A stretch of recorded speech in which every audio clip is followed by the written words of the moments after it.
Lore, qué gusto verte. ¿Cómo estás? Igual, mucho gusto. Qué bueno que estás aquí. Me encanta. Fíjate que me gusta mucho tu casa. Me gusta mucho. Se siente mucha paz, mucha tranquilidad. ¿Inspirado por qué? ¿Por la casa o por mí? Esto es bien importante, ¿eh? Esto Sí. es bien interesante, bien importante. Porque creo que un hogar la hacen las personas, ¿no? Hogar lo hacen las personas, así es. Casa es casa. Casa es casa. Mi casa. Bienvenido a mi casa. Pero bienvenido a mi hogar implica bienvenido a mi espiritualidad, bienvenido a mi amabilidad, bienvenido a mi regocijo de recibirlos siempre a todos. Me encanta. Gracias. Lore, ¿de dónde eres? Soy de Iguala de la Independencia. ¿Y qué carajos haces aquí en Morelos? Pues mi historia es larga. Yo creo que por dificultades económicas mis padres emigraron de Iguala a México. Ahí desarrollé toda mi vida hasta los 18 años que nos venimos a vivir aquí a Cuernavaca. Y empezó mi vida como estudiante de medicina y hasta donde hemos llegado ahorita. ¿Por qué medicina? Yo creo que eso se trae, es una impronta que se trae en el alma. Porque dice mi madre, desde que yo tenía 3 años, le decía, no quiero ser médico de dientes, quiero ser médico de cuerpo. De dientes no, de cuerpo. Y eso era una pasión o era un anhelo mío desde que yo tengo uso de razón. Y mira que tengo memoria hasta los 9 meses. Tengo datos de recuerdos muy claros, muy, muy claros. Fíjate, Lore, que yo pienso en cierta manera como tú. Pero creo que también hay una cuestión de formación profesional y hasta cierto punto una situación psicológica en la cuestión de querer trabajar con el dolor ajeno. Y estoy hablando del dolor personal, el dolor más profundo de las personas. No cualquiera lo hace. Es como, por ejemplo, que dicen que los psicólogos subliman el chisme, ¿no? Entonces, en un momento dado, nosotros como médicos, pues no es como muy normal trabajar lo que trabajamos, si es que creemos en la palabra normalidad. Es más, desde estudiantes, o sea, vamos, ¿en qué cabeza cabe no dormir, no comer, dejar tu vida social? Aguantar groserías de los maestros cada vez que haces alguna tontería y te regañan, pero que los regaños van más allá, ¿no? Porque ahora no es así. Pero en nuestros tiempos, ¿qué tal aguantar un regaño cada vez que hacías una estupidez? Acabas de comentar otra cosa. Pero la disciplina era diferente. No quiero caer en aquel punto de que la nieve era más blanca en nuestros tiempos, ¿no? Pero la disciplina se entendía como tal y se respetaba. Y ahora la gente es de cristal. No le puedes comentar nada porque sienten que lo estás agrediendo, que lo estás violentando, que estás yendo más allá, hasta de alguna manera haciéndolos indignos. Tienen un policía habitando en sus pensamientos, que les dicta que todo lo que sucede está mal, ¿no? Y que cualquier cosa que tú hagas con el lenguaje es un atentado a... Y sí, son como de cristal, son muy vulnerables y sobre todo son intolerantes a la frustración.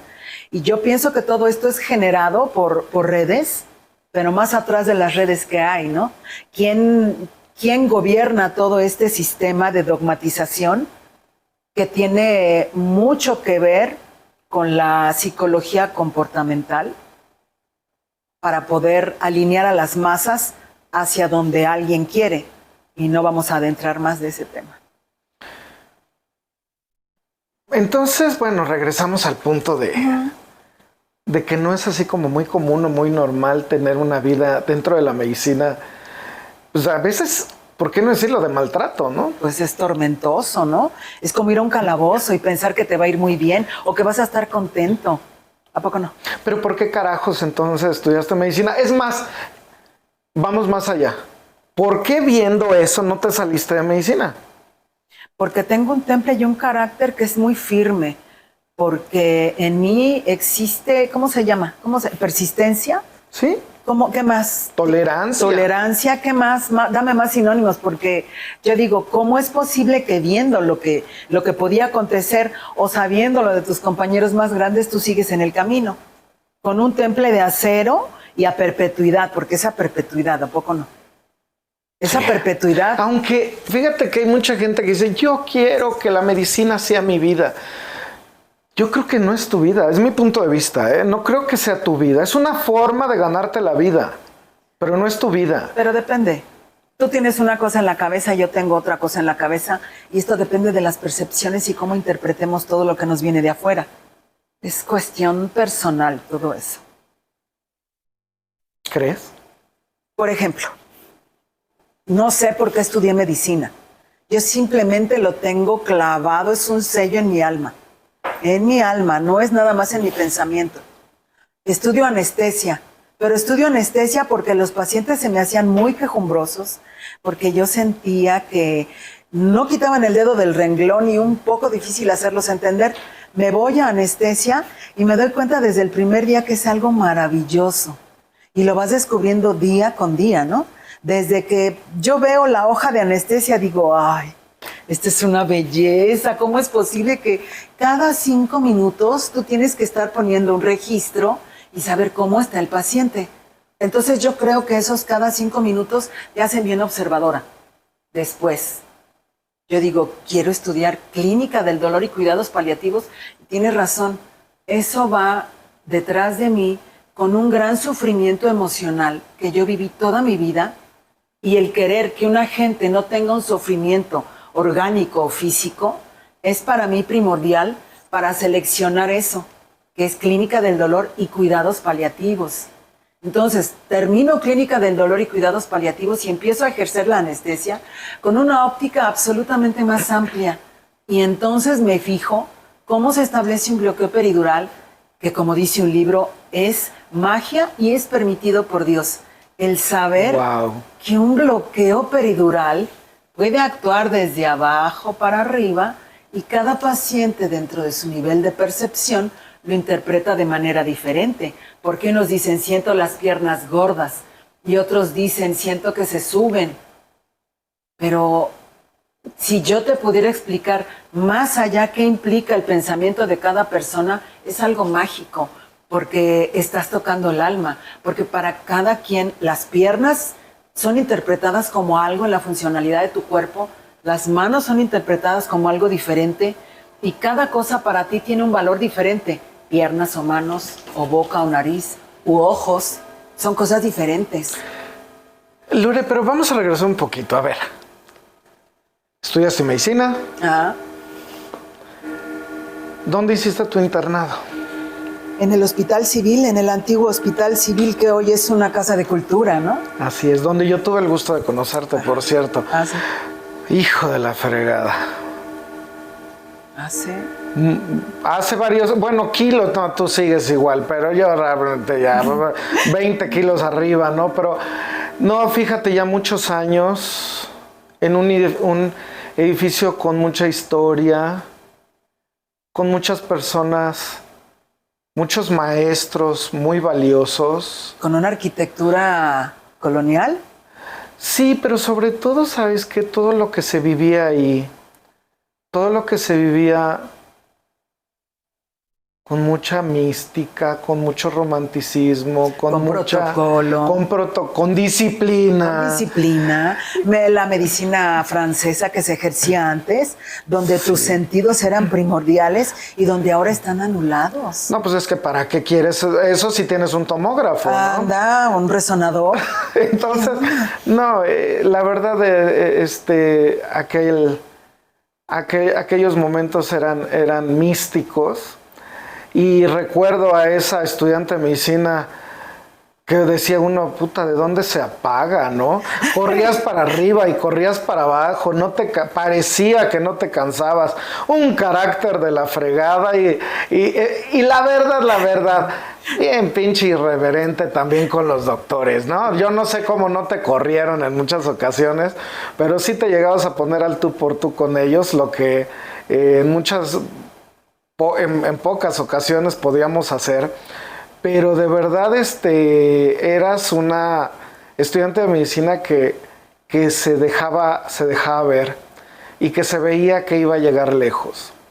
Y no solo lo digo por ti, sino porque muchos de tus compañeros de generación son gente muy, muy talentosa que se ha podido desarrollar en cada una de las ramas de sus especialidades. Pero bueno, sigamos contigo. ¿Qué es lo peor que te pasó en el internado? Lo que sufre toda muchacha, y peor en aquel tiempo, el acoso. El acoso, el intento de manoseo, de violación durante las guardias.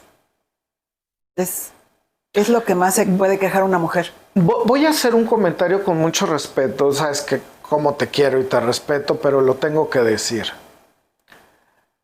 Es difícil para una mujer estudiante de medicina en ese momento ser físicamente atractiva y estar en un ambiente pues, que pudiese en ese momento decirse de hombres. Bueno, no, corrijo, porque ya había muchas mujeres. Machista, sí. Vamos a decirlo así, sí, porque realmente ya había más mujeres que hombres estudiando medicina, pero machista, era complicado poder de alguna manera ser una mujer atractiva físicamente, era complicado. Era atemorizante. Atemorizante porque sabes que tienes que luchar con fuerza y que no debes de bajar la guardia. Y tú dices, irreverente y bien canija con los profesores, pero irreverente porque cada vez que yo era irreverente era porque me habían faltado al respeto. Era porque se querían imponer sobre de mí o de alguna manera vulnerando o siendo groseros conmigo, poder aplastarme para poder llevarme a la cama. Entonces eso ha sido, desde que yo cumplí 11 años y aún no era mujer, ya sufrí el acoso, porque yo era una niña. Entonces, independientemente, como yo le decía a mi novio, es que yo no era bonita y yo no sé por qué me molestaban. Yo creo que eso es lo que menos tiene que ver. Lo que importa es que un hombre tiene más fuerza y te puede someter y puede hacerlo bajo cualquier circunstancia, en cualquier época, y es lo que yo sufrí. Y siempre fue muy difícil, muy atemorizante atreverte a decir no. Y yo decía, ¿cómo le voy a hacer? Y la primera vez que tú te atreves a decir no y a poner un límite, de ahí en adelante tú cada día eres más fuerte en el no. ¿Cómo fue la primera experiencia con la muerte? Mi primera experiencia con la muerte fue un hombre que se llamaba Fernando. Era un albañil que venía de algún pueblo muy alejado por allá por Sosocotla. Y a él lo habían operado de la rodilla. Y me recuerdo que todas lo rodeábamos, lo apapachábamos y el doctor Zárate decía, oye, este infeliz de qué privilegios goza, ¿no? Lorena dándole de comer en la boca y las demás tontas acariciándole las piernas y acomodándole la almohada. Y tomé mucho cariño de ese hombre porque era un albañil muy tierno, muy joven, con mucha esperanza de seguir viviendo, y al otro día nos lo encontramos muerto. Y yo dije, ¿qué pasa? No había momentos reflexivos en mí porque yo era muy joven, pero había un hondo hueco en mi corazón que decía, ¿por qué? ¿Por qué si ayer estaba vivo? Pero pues sí, imagínate una cirugía de rodilla, un tromboembolismo bien fácil, en una articulación que es altamente móvil, y siempre te preguntas ¿por qué? Con las personas que se aferran a ti cuando ya eres anestesiólogo, y no permiten que nadie los toque en una institución, solamente tú. Exacto. Y ese paciente se muere y tú ya le tomaste cariño y tienes que seguir caminando día con día. Pero ahí es donde te das cuenta que no hay nada dicho. No. ¿Cuántas ocasiones vemos ese paciente que llega y que tú dices, mañana, pasado mañana se va y pum, se muere. O el paciente que dices, no pasa las 24 horas y se va riéndose. Sí. Es de cuando realmente te estableces que no hay nada escrito. No. Anestesiología. ¿Por qué? Porque se me hacían muy difíciles las demás. Qué estupidez. Se me hacía muy difícil, aunque me encantaba la neurología. Lo mío es la neurología, el cerebro, el alma, ¿no? Eso es lo que a mí me... ¿Te gusta lidiar con el paciente? Ojo lo que acabo de decir, Ahora sí. Ojo. Lo que acabo de decir. Dije la palabra lidiar. No es tratar, lidiar con el paciente. ¿Te gusta? ¿Te gustaba? Antes no me gustaba. ¿No habrá sido que por eso te fuiste a anestesiología y dices, sí. te voy a... Sí, fue por eso. Entonces yo dije... Dices, ¿en qué especialidad? No tengo que... No habla, no sé... Si hablan le pongo y se calla. Sí, por eso me fui a anestesia. Pero cuando me fui a Clínica del Dolor y Cuidados Paliativos en Nutrición y comencé a interaccionar con pacientes al final de la vida, con pacientes con enfermedades y dolores raros, me fascinó, pero ya no es lidiar, es poder acompañar, es poder transitar con él. ¿Tienes algo con el dolor? No quiero que me digas nada personal, o sea, no se trata de eso, pero ¿te das cuenta es que todo es personal, Abimelec? Es obvio que todo es personal, porque las cosas que tú eres, lo inherente a ti te va guiando en la vida, lo que es de ti. Claro que es algo muy personal. ¿Estás trabajando? ¿Trabajaste con tu dolor? Trabajé con mi dolor y he trabajado durante años. Mi dolor personal se transformó en una pasión por el dolor de los demás y por el servicio para que los demás no tengan dolor. Físico en cuanto a Clínica del Dolor. Es bien complicado el dolor. Sí. Es más, no sé si has escuchado ese término, esa frase, donde dice que el dolor es resistencia al dolor. Y creo que lleva a una cuestión bastante profunda, en donde nos damos cuenta de esa dualidad en la que en muchas ocasiones nos olvidamos los seres humanos. La parte espiritual y la parte física. Y creo que en muchas ocasiones lo que vemos, y actualmente se está viendo todavía más, considero yo, pese a tu opinión, la somatización.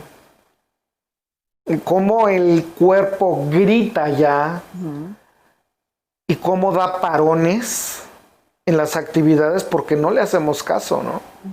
Y vienen los dolores físicos de algo que aparentemente no existe, ¿no? ¿O tú qué opinas? Bueno, yo puedo opinar muy ampliamente del tema. Realmente la dualidad es como una cadena, no tan solo en el pensar, sino en el existir, ¿no? Porque ¿cómo es posible que separen mente de cuerpo si somos una entidad completa? ¿Y cómo es posible que cotidianamente pensemos en dualidad que nos hace sufrir? Por ejemplo, el ejemplo más tonto. Ay, es que está bonita y aquella está fea. Eso es dualidad. Porque realmente en mi tiempo, un hombre se fijaba en ti por tus ojos o por tu cabello. Y ahora la dualidad establece comparativos y juicios, ¿no? Por una. Ahora, de lo demás, ¿qué era lo que me decías? La dualidad. Sí. No es posible pensar que no somos una entidad completa. Y sí, cada enfermedad tiene detrás una emoción oculta. Y esto lo demostró el doctor Hammer, un médico alemán que estableció 5 leyes biológicas, de las cuales después hablaremos, pero que dijo verdaderamente que detrás de cada enfermedad hay un residuo o hay un origen emocional. ¿Por qué? Haciendo tomografías, y yo estando en urgencias con una amiga internista, yo misma le decía a ella, aquí se ve así como una huella de edema, como ya vas a empezar a molestar, son artefactos, ya vas a, otra vez, estás loca, ¿qué tiene? Pues no la saben tomar, están bien brutos. Ya después descubrí a Hammer, gracias a Mauricio Pineda, y entonces comencé a ver que son focos de Hammer. Que cuando tú, por ejemplo, tienes la terrible impresión de que se murió tu amiga Lorena, ¡ah! Se muere y para ti es imposible tratar de superar la muerte de Lorena y no puedes y haces un duelo patológico y toda la vida la estás mencionando, y toda la vida la estás mencionando, y tú no sabes realmente que ese hueco que dejó en ti está muy en tu inconsciente y la sigues mencionando, y entonces te toman un ataque de masa encefálica y se dan cuenta que tienes un artefacto, que no es un artefacto, que son zonas como de edema, y que cada emoción está localizada encefálicamente en un área. ¿Me expliqué? Sí. Y eso esa área del cerebro se transporta a un área del cuerpo que es específica para ese dolor emocional. Es la cuestión de la somatización. Exacto. Realmente la emoción se hace física y se manifiesta en nuestro cerebro. Y desde ahí viene todo. Así es. Y ahí es de cuando dices, voy a entrar a la hipnosis. Así es, porque estudié hipnosis en el Instituto Ericksoniano en México, que está enfrente del Parque Hundido. Éramos muchos alumnos, y tenías que interaccionar con personas que no tenían preparación. Y eso no es correcto, porque la hipnosis no es para el psicólogo, es específicamente para el médico. Porque dicen que si en medicina el lenguaje que usas con los pacientes es determinante, ahora imagínate en hipnosis cuando tienes que hacer una direccionalidad hacia su oreja derecha si es diestro e incidir en su cerebro, porque tu voz y todo el discurso que lanzas es un potencial evocado que incide sobre de él. ¿Cómo demonios va a haber gente que no tiene preparación para poder hacer un abordaje hipnótico? Aparte se podría convertir, quiero pensar, pues hasta en darle una pistola a una persona que no está preparada para manejar tanto poder en un momento dado. Es poder, porque es un potencial evocado. Y cada vez que tú haces una hipnosis, áreas del cerebro están siendo estimuladas. Es algo interesantísimo, es algo que tú puedes ver. Y después del Instituto de Hipnosis me encontré a un profesor en Cuautla, en algún congreso, que me dijo, soy hipnoterapeuta, vengo de Monte Sinaí, he sido traductor de todos los libros de la escuela de Palo Alto, es una escuela de hipnosis y de psicología. Dije, oh Dios, qué mentiroso y qué bocón. Pero no, cuando me dio su nombre y vine a esculcar todos los libros que yo ya tengo guardados de hipnosis, aparece mi maestro, traducción del maestro Guzmán. Y dije, Dios santo, ¿enfrente de quién estoy? Me ha proporcionado libros que tengo prohibido compartir porque son de su escuela de hipnosis, y por guía y tutoría de él mediante WhatsApp empecé a hacer mis primeras hipnosis, verdaderas hipnosis que se dividen de acuerdo al grado de profundidad hipnótica, y descubrí cosas maravillosas, inicialmente con un fotógrafo de guerrilla que es de aquí de Morelos, y al cual le hice una hipnosis tan profunda que tenía anestesiado el brazo. Y cuando yo logré hacer punciones con agujas amarillas, que tú sabes que son gruesas, el paciente no sintió nada.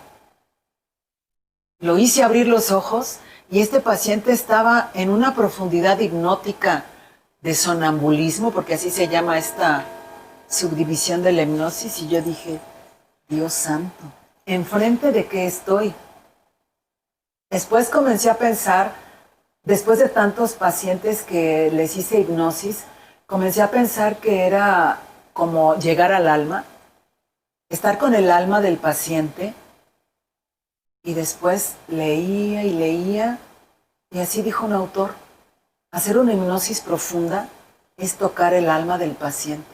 Y sí, porque a veces en una sola sesión pueden salir curados. Entonces, explícate qué es lo que pasa. ¿Cómo es posible que se codifique tu subconsciente para soltar todo lo que te duele, o el duelo patológico que no puedes hacer, o aquella enfermedad psicosomática que tú tienes de hace años, o aquella contractura muscular, y en una sola sesión la puedas curar? Dime. No, pues está... Solamente leyendo y observando, porque la hipnosis es un procedimiento biopsicosocial, inmunoendocrino. Pero no cualquiera puede ser hipnotizado. Desde que me pones atención, tú ya estás hipnotizado. O sea, ser hipnotizado Qué interesante, sí, qué pues interesante. claro. Claro que todos tienen un grado de hipnosis diferente, pero hacer hipnosis Es llamar la atención, ¿no? Es tener la atención total y completa sobre algo o alguien. Tú, algo te llama la atención y la diriges, ¿no? Eso es estar hipnotizado. Tener un foco de atención hacia un punto determinado. Límites, alcances de la hipnosis. Límites no tiene, porque cualquiera, puedes aplicar hipnosis para cualquier cosa que se te ocurra. No es una terapia, es una herramienta terapéutica. Una paciente ya grande, que era dueña de una empresa muy importante, y llegó aquí con la clásica sibilancia asmática, ¿no? Tú bien que la conoces. Llega la paciente, dice, vengo a consulta. ¿Y por qué ahorita se me ocurrió? La siento en el asiento mágico de la hipnosis y yo escucho cómo era su sibilancia a la hora de salir el aire. Y yo digo, Dios santo, disculpe, señora, usted tiene asma, ¿verdad? Sí. Viene ahorita con una crisis asmática, doña. Ah, sí, pero pues no importa. Vengo a que me hipnotice. Comienzo mi hipnosis. Para esto yo no era especialista en hipnosis como lo soy ahora, ¿no? Yo tenía pocos conocimientos. Incipiente, novata, incrédula también. Porque y experimentando, ¿no? Experimentando. Entonces, le aplico una hipnosis tradicional de la que me enseñaron. Muy barata. Trasciende la hipnosis y me doy cuenta que deja de sibilar. Entonces, mi nivel de sorpresa fue muy grande. Tomé el estetoscopio porque ella estaba profundamente bajo los efectos de una hipnosis. Escucho sus pulmones y ya no tiene nada. ¿Qué es lo que pasa? ¿Qué pasó? Que se rompió el broncoespasmo, ¿no? ¿Sí? Se rompió el broncoespasmo, la señora dejó de sibilar, la saco de la hipnosis y le digo, doña Gaby, ya no tiene usted nada. Ah, sí, me sentí mejor. ¿Cuándo puedo volver a venir? Le puse cita y la paciente se fue sin el ataque de asma. Explícate estas cosas. ¿Qué es lo que sucede y hasta dónde llega la hipnosis? Que cuando aplicas el estado de hipnosis más profundo, tú puedes operar a un paciente, tú puedes sacarle la vesícula con pura hipnosis, tú puedes cerrar el paciente y le puedes ordenar que después de la cirugía no tenga dolor. Y se logra, porque los han operado solamente con hipnosis. ¿Respondo a tu pregunta de los alcances? Claro. No hay alcances. Y se practicaba hipnosis desde el tiempo de los egipcios, pero ellos no sabían qué era lo que estaban haciendo. Es algo increíble. De verdad que es así como que apasionante y te deja pensando en mucho, en mucho de lo que probablemente se puede hacer y no se ha hecho, ¿no? Así es, porque tú te has dado cuenta, o no sé si sigas con los ojos cerrados, pero algo que sirve para la humanidad, simplemente lo ridiculizan, son etapas, lo anulan, después lo ridiculizan y después comienzan a tirar mala información en contra para que no sirva, para que no siga sirviendo. Pero imagínate que llegas a una sala de parto, ya no alcanzaste a la paciente porque está coronando el bebé. Y dices, ¿qué hago? A mí me duele y me dolía mi corazón y me seguirá doliendo que alguien tenga dolor físico y emocional. Me conmueve, me duele. Entonces, el día que vi a una paciente con el bebé coronando y muerta de dolor, le corrí con mi maleta de anestesia y le dije, vamos a hacer un ejercicio de relajación y verá que en 5 pujidos esa criatura sale rapidísimo y sus músculos son tan fuertes que lo van a ayudar a salir. Y entonces ella me tomaba de la mano, me enterraba las uñas y yo le hacía las sugestiones hipnóticas en su oído derecho, porque tienes que preguntar si es diestro o siniestro, ¿no?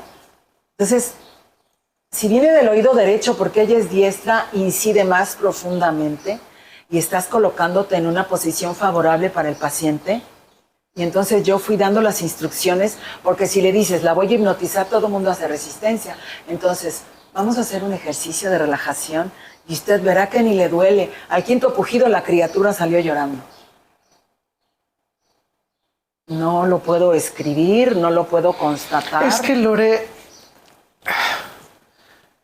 hay muchas cosas en medicina que no podemos explicar. Y a veces estamos con una necedad de querer dar una explicación total a cuestiones que no están dentro de nuestro mismo límite de comprensión. No sé si soy explícito. Pero ocurren, eso ya lo hablaremos en otra oportunidad. Pero hay cosas muy extrañas que a todos creo que nos han ocurrido, y esto no quiere decir que llegar al punto de cuestiones de actos paranormales que puedan llegar a ser sugestivos, de charlatanería ni nada, pero que ocurren. Que no lo son. Sí.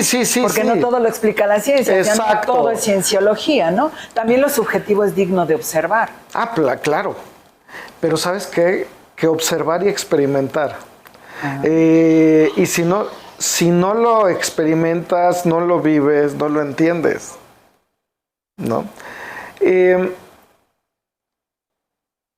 ¿Sigues utilizando tú los fármacos en tu actividad profesional? Claro. Pero cada que tienes oportunidad utilizas la hipnosis. Claro.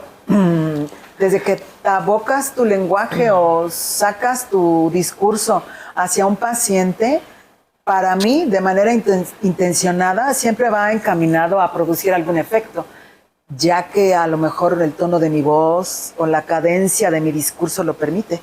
Entonces se utiliza. En alguna ocasión recuerdo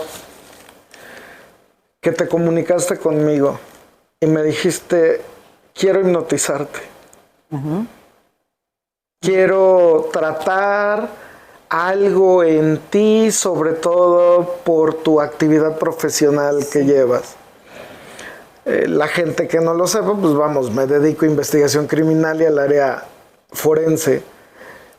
¿Por qué te dio esta necesidad de hipnotizarme? Imagínate nada más pensar a un amigo. Antes pensabas a un individuo que es forense, que está en la plancha con muchos cadáveres, o que está en una escena de un crimen, o que la escena es enorme, una fosa común. Pero después pensé a Abby, que es un amigo que reencontré hace 2 años o más. Sí, más o menos. 2 años, que nos reencontramos en un VIPS, que platicamos de 1000 cosas interesantísimas, y entonces comencé a observarte. Y desde el punto de vista espiritual dije, ¿qué tanto traerá pegado a Abimelech? ¿Cómo puede lidiar con todo eso? ¿Cómo transita en la escena del crimen? ¿O cómo transita en escenarios tan difíciles? ¿Qué es lo que piensa Abimelech? ¿Cómo lo aborda? ¿Cómo arma rápidamente en su cabeza Abimelech todo lo que tiene él que hacer? ¿Y cómo llega a su casa Abimelech y puede dormir?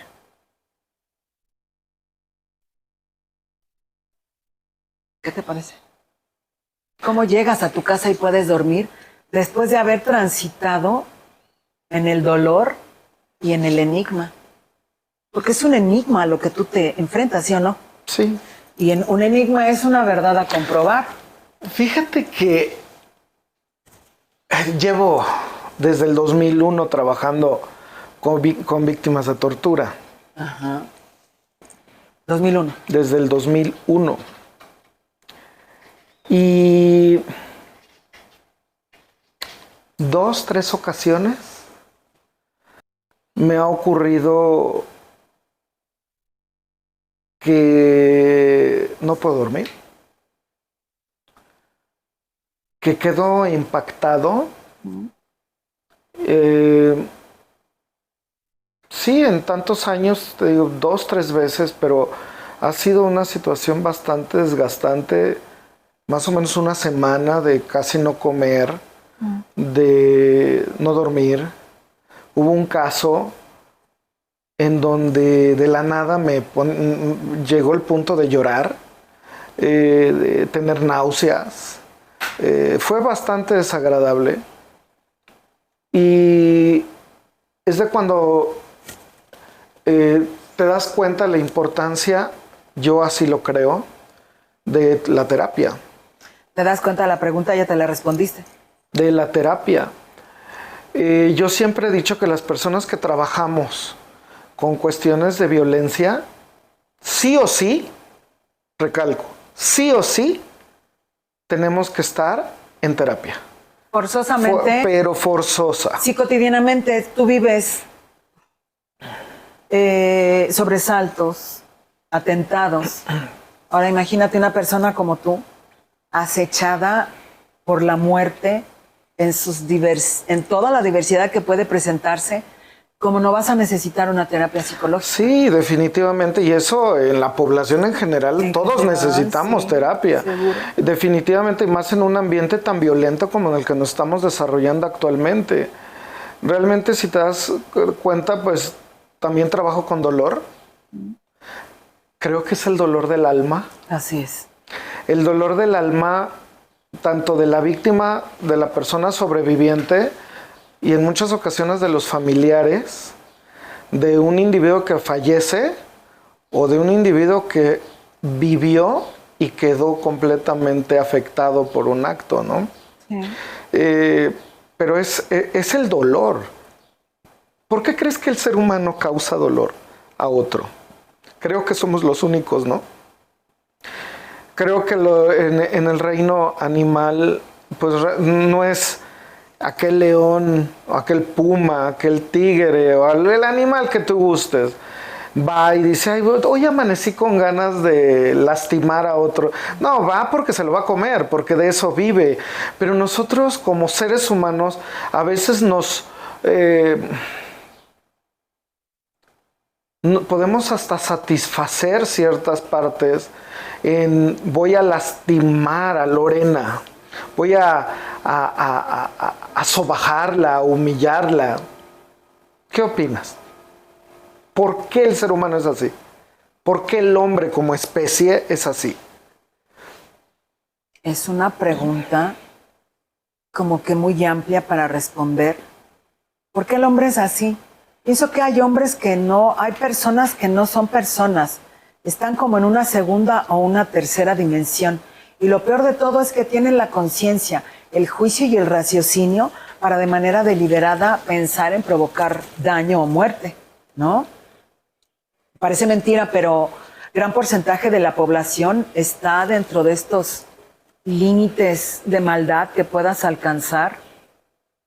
Y a mí se me hace interesante un experimento que hizo un artista francés en el 75, donde adentro de un teatro puso un letrero y que decía, hazme lo que quieras. Entró toda la gente y pues primero la jaloneaban, le hacían así, o le pintaban la ropa, o la golpeaban. Después la empezaron a desnudar, la rayonearon, la ultrajaron, la violaron, le pegaron. ¿Hasta dónde puede llegar el ser humano y qué tantos seres humanos son así? Pero ¿por qué el ser humano es así? Yo pienso que pues va más allá de nosotros, ¿no? Es cuestión de alma también. Son individuos posesos que no tienen características de seres humanos. Hay un libro, se llama Médico de Cuerpos y Almas, de Taylor Cadwell. Uh-huh.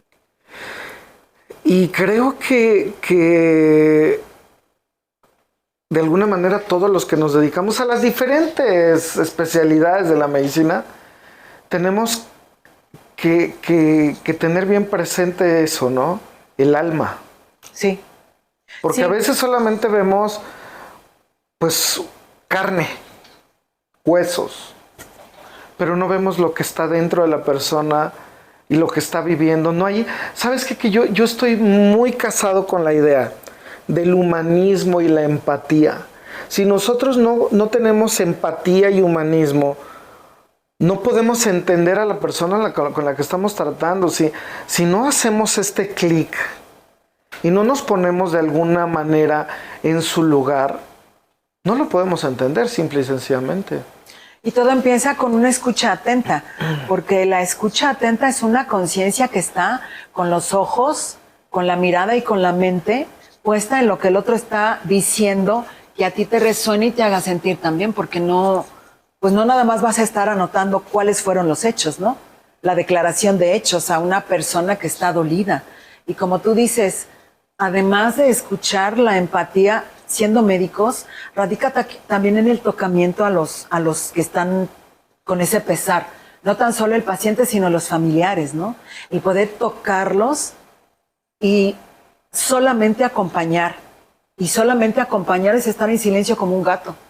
Estoy acompañándote, ya te toqué, estoy acompañándote en silencio y tú sabes que estoy contigo sin que yo diga nada. Oye, como los pacientes psiquiátricos, ¿no? El paciente esquizofrénico, en donde tú llegas con él y no te pela, realmente no te pela, y tú puedes estar ahí y dices, bueno, pues pasaron 30, 40, 50 minutos y no me hizo caso. Sí. Te vas, regresas probablemente al otro día, a los otros 2 días, los que de alguna manera, yo no soy psiquiatra, pero trato con pacientes esquizofrénicos, sobre todo que cometieron delitos, y llegas con ellos y al día siguiente, ¿cómo estás? Oye, por ejemplo, ayer hice cierta cosa, como por ejemplo ayer que estuvimos juntos. Tú creías que no se percataba de tu presencia, es más que te ignoraba. Ajá. Pero se estaba dando cuenta, sí. No, y es más, valoró tu presencia ahí. Creo que esa parte también la hemos perdido, ¿no? La parte de... Es más, esto se está perdiendo. ¿Por qué? Porque nos podemos comunicar vía WhatsApp, ¿no? No, sé que no, pero digo, ya ahora, es más, ya no se utiliza el teléfono, ya es un mensaje, ya no escuchas la voz. Sí, porque hay una pérdida de responsabilidad, porque el estarte comunicando y el tener un mensaje o el estar aquí implica una responsabilidad, y la responsabilidad es cuidar la amistad, ¿no? O el que tú y yo nos estemos hablando por teléfono, la comunicación es una responsabilidad y eso implica. Y la gente ya no quiere tener responsabilidad de nada. Por eso te mandan un mensaje, ya si no contestas es tu problema, ¿no? Yo ya te lo mandé. Pero hay protocolos para comunicarse vía WhatsApp, ¿no? Hemos estado hablando mucho de esta parte de alma. En verdad, un médico, especialista, subespecialista, con tantos años de experiencia, una mujer de ciencia, ¿en serio crees en el alma? ¿Y por qué no habías de creer? Porque cuando nos prepararon para médicos, nos hicieron pensar que somos entidades nada más sufrientes. ¿Desde cuándo nos quitaron ese poder de pensar en el alma y en el cuerpo? ¿Desde cuándo? Si en los tiempos de Platón, Epicteto, Aristóteles, desde los presocráticos, un médico era médico de almas y cuerpos. Sí. ¿Por qué nos lo quitaron? ¿Por qué los médicos ahora ya somos especialistas en el dedo gordo del pie izquierdo? Si antes éramos pintores, poetas, matemáticos, astrólogos, ¿qué más? Éramos todo. Y ahora nada más estamos establecidos a una sola cosa, lo cual nos hace absolutamente vulnerables y nos impide pensar que hay más cosas que nos rodean y que podemos incidir en un paciente de más formas, no nada más médicamente. Eso es un error, absolutamente un error. Sí. Claro que hay alma. Esa misma alma es la que acaba rasgada después de que violan a alguien, después de que manosean y jalonean a una niña, después de que torturan a alguien. Ese cambio de personalidad es una rasgadura del alma, y alma es conciencia. Conciencia es experiencia. Entonces, júntalo, obsérvalo y piensa lo que te he dicho. Si alma es conciencia, conciencia es experiencia y experiencia es percepción. Creo que has leído, ¿Te has percatado si lees los periódicos o ves la televisión que a veces opta uno mejor de ya no hacerlo? El problema que hay ahora, que hasta el día de hoy están poniendo atención porque no es algo nuevo, con el fentanilo. Qué mejor que preguntarle a un experto, ¿no? Y no a alguien o a mucha gente que se siente experto. ¿Qué opinas de la problemática del fentanilo actualmente en México? Que es mundial el problema, ¿eh? Y la gente que diga que el problema no está en México está perdido completamente, porque hay muchas personas afectadas por fentanilo en México. Pero bueno, desde el punto de vista de una especialista en la utilización de este tipo de sustancias, ¿qué opinas del problema? El fentanilo, como opioide sintético, derivado de la tebaína, utilizado para dar anestesias. Es muy interesante ver cómo el fentanilo es tan maravilloso y por qué se crea una adicción, ¿no? Hay creadores de adicciones. Ah, claro. Son creadores que vienen desde arriba, en los altos rangos de poder, que crean las adicciones o como especialista te hacen creer que este o el otro sirve más, pero realmente están tentando. Es polémico pensar esto, es una realidad, pero te voy a explicar que el fentanil es como estar bajo los efectos de una hipnosis muy profunda. Te causa un bienestar, una sensación tan absolutamente agradable que tú quieres volverlo a probar, porque no tan solo es esa flacidez muscular que te produce, ese descanso corporal, ese descanso físico, sino también la nulidad de pensamientos que hay cuando tú recibiste una dosis potente. Y te lo digo porque me han operado, me han sometido a cirugías y es absolutamente extraordinario estar bajo los efectos de fentanil. Y si le metes más, que no voy a decir aquí en esta Claro, claro. ¿Qué le puedes más meter al fentanil para que un paciente esté absolutamente sin dolor y para que coopere y se deje hacer el procedimiento? Estamos ante un problema muy grave de personas que no tienen tolerancia a la frustración y de una sociedad que está completamente confundida y con falta de proximidad emocional y afectiva en los lazos parentales, o sea, en cada hogar, ¿no? Mira, creo aquí, y regresando a la frase que te comenté de que dolor es resistencia al dolor, creo que ahora menos tenemos desarrollado esta resistencia o el umbral al dolor. Cada vez nos quejamos más de alguna manera y no queremos sentir.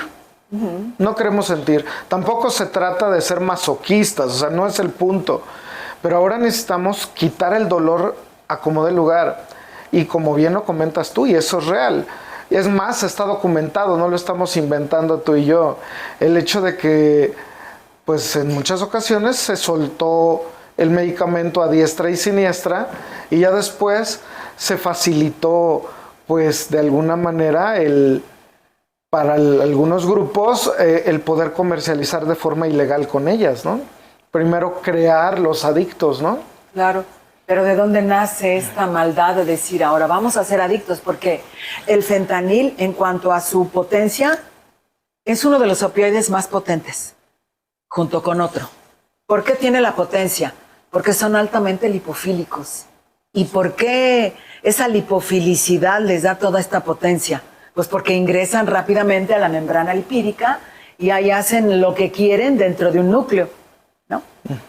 Actuar dentro de un núcleo. Meterse rápidamente a su receptor, que lo capta y comienza la maquinaria nuclear. ¿Pero por qué?